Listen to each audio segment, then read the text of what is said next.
Betting on horse racing for beginners, using the television horse racing analysts. Welcome to All Horse Racing All the Time. I'm your host, Al.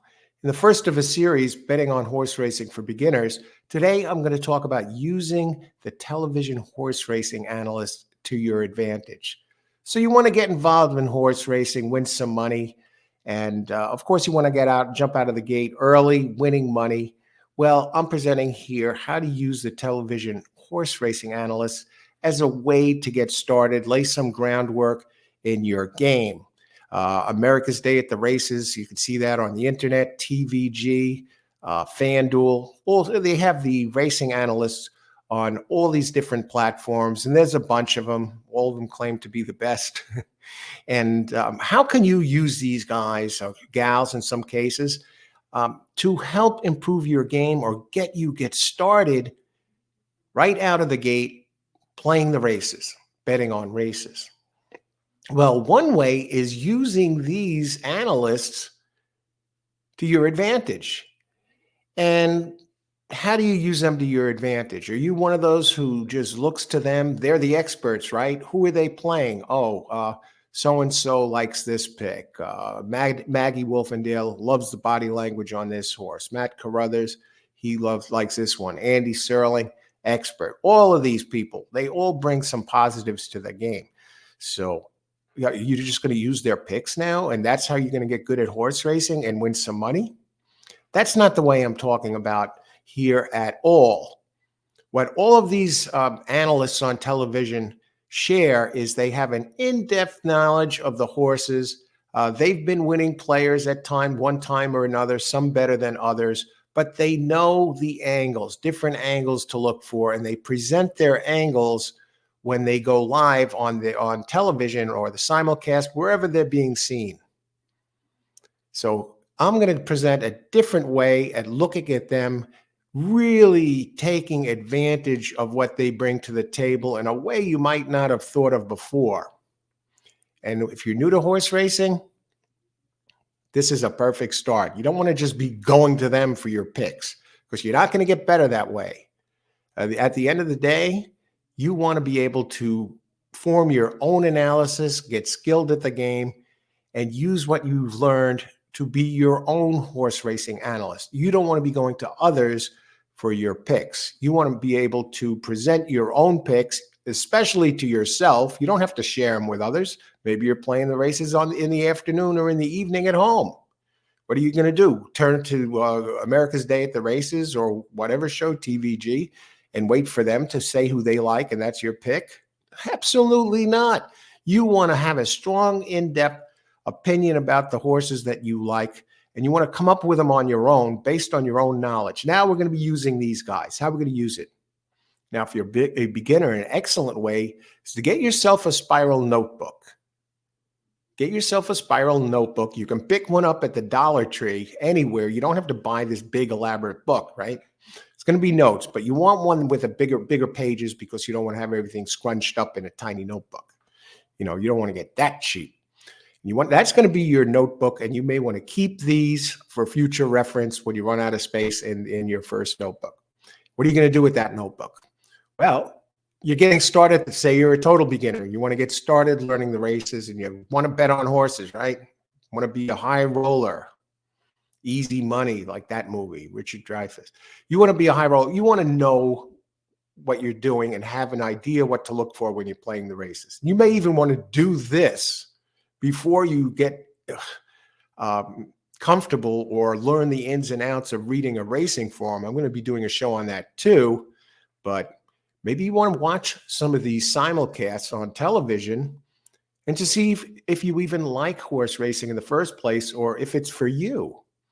And we want to see what these analysts have to say. So you have your notebook out, right?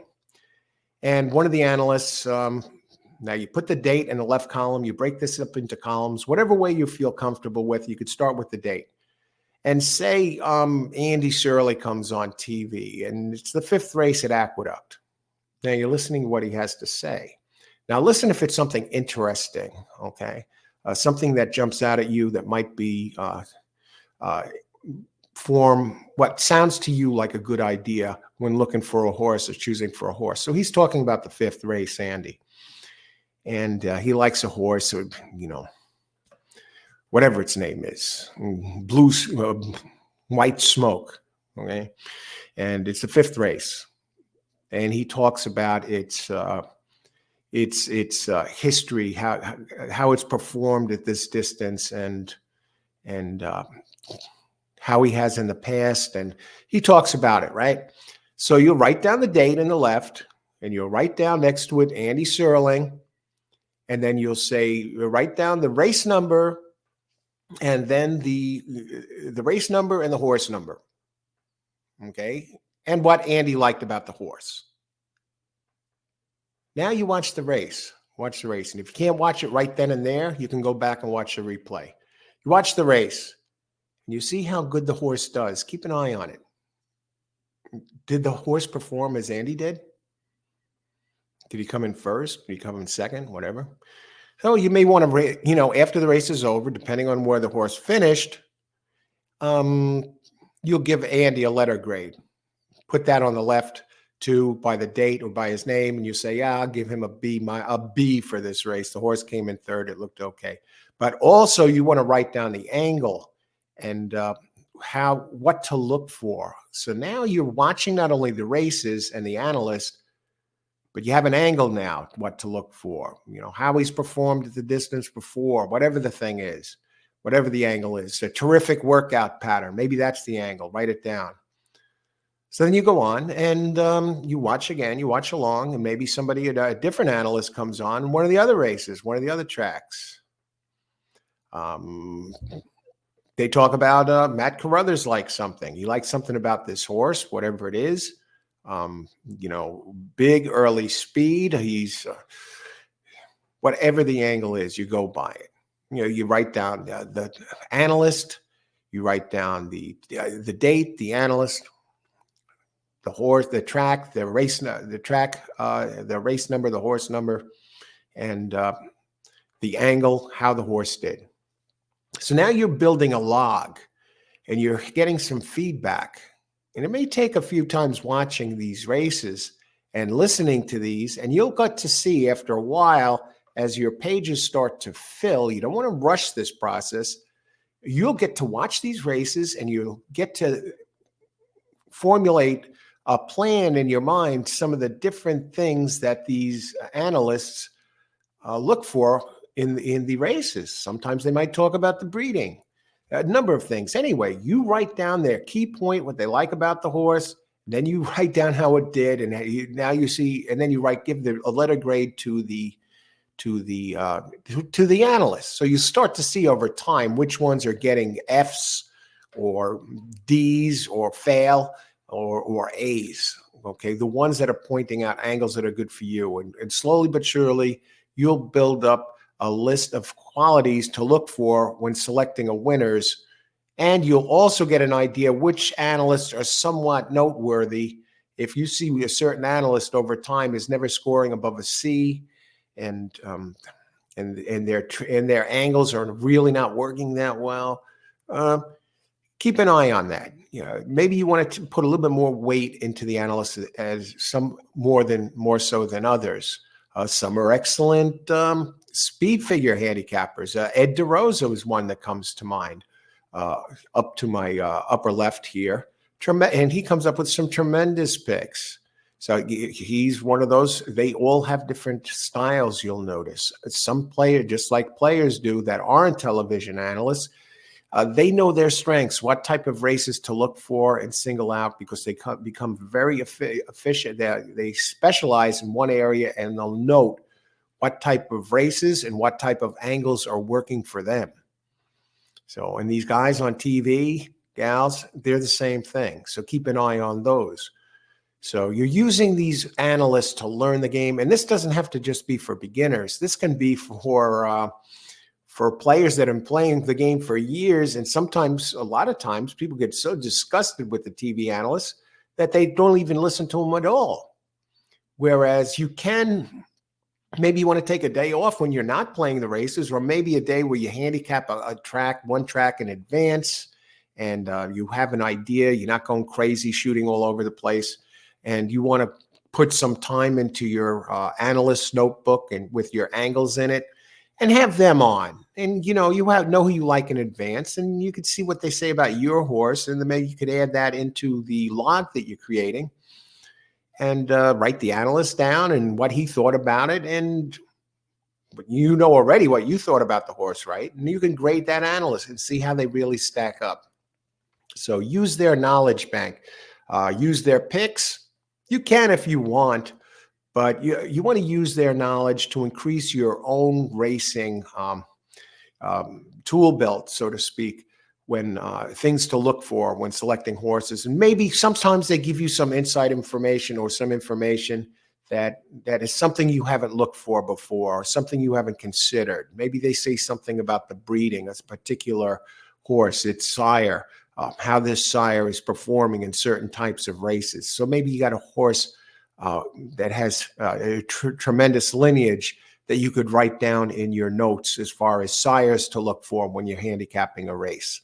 So you get their information that they had, the hard information that they know that has been true in the past, for sires, for example, or distances and things that have already happened already. Because these people, they have to cover that stuff and be abreast of it. It's part of their job description. They have to be able to present some facts about these horses, not just the fun part of picking a horse. So get that information from them. Make notes of it. So you'll have a bigger arsenal to work with, and some things to keep in mind. Oh, Into Mischief is a sire. Oh, look, it's a turf race. The sire is Kingman. And things like that you might not be aware of. Or Justify's offspring has been tremendous. Justify has been tremendous as a sire. Oh, Justify. People might not know this stuff. You'll learn some of this stuff by using the television analysts. So keep them in mind for that. Don't just use them to make your picks. What fun is that? You want to get good at this stuff on your own. Be able to make your own picks. You don't want to, your friend asks you, what did you like about that horse? And you'll say, Larry Columnus picked it. That's not what the answer you want to give. You want to give a real answer about why you looked into it. And if you are hell-bent into playing who these people on TV are picking, do the legwork. Get good at this game. Be able to efficient in handicapping, and be able to say, okay, he really likes this. Let me look at this horse and see if I like it. That's the litmus test. You want to be strong enough, get strong enough in your handicapping and your racing knowledge that you could make your own educated plays based on your own opinion. And if you agree with him, by all means, yeah, I like it. Choose the horse because because you looked into it, did the legwork, and you like it. Okay.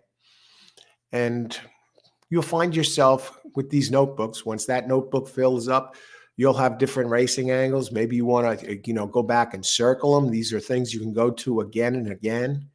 And you'll have a whole bunch of information to work with, be more informed about important factors in a race, where the horse is coming out on top. If you see a certain angle coming up repeatedly is good, and it's one that you really like, maybe it's one of your angles that you like more than others. And then maybe you want to build another side book with some of your best angles from all the ones from your logs of watching the races and taking note of what the analysts say and how they do. So I hope that helps. And I'll be doing more shows like this going forward for the beginner out there. And you'll also find that this is not just for beginners. It's also information that can help an experienced player improve their game, or maybe see things in it from a different light or a different angle suggestion that they hadn't thought of before.